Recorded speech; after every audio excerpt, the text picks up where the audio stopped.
جب بھی ہم عبادت کرنے کی کوشش کرتے ہیں نا تو بہت مشکل ہوتا ہے کہ بندہ لمبی نماز پڑھ سکے، لمبا قیام کر سکے۔ قرآن کریم کھولتے ہیں تو نیند آنے لگتی ہے، دعا کے لیے ہاتھ اٹھاتے ہیں تو نیند آنے لگتی ہے۔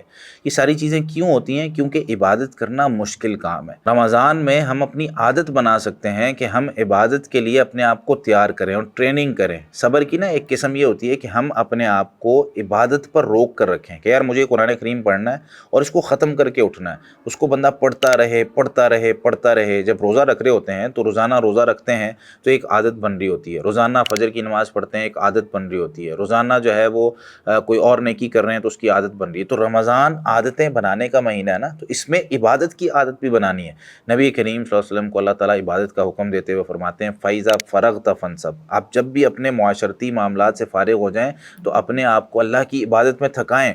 تو آپ بھی اپنے آپ کو اللہ کی عبادت میں تھکائیں، اتنا تھکائیں کہ وہ ہماری عادت بن جائے۔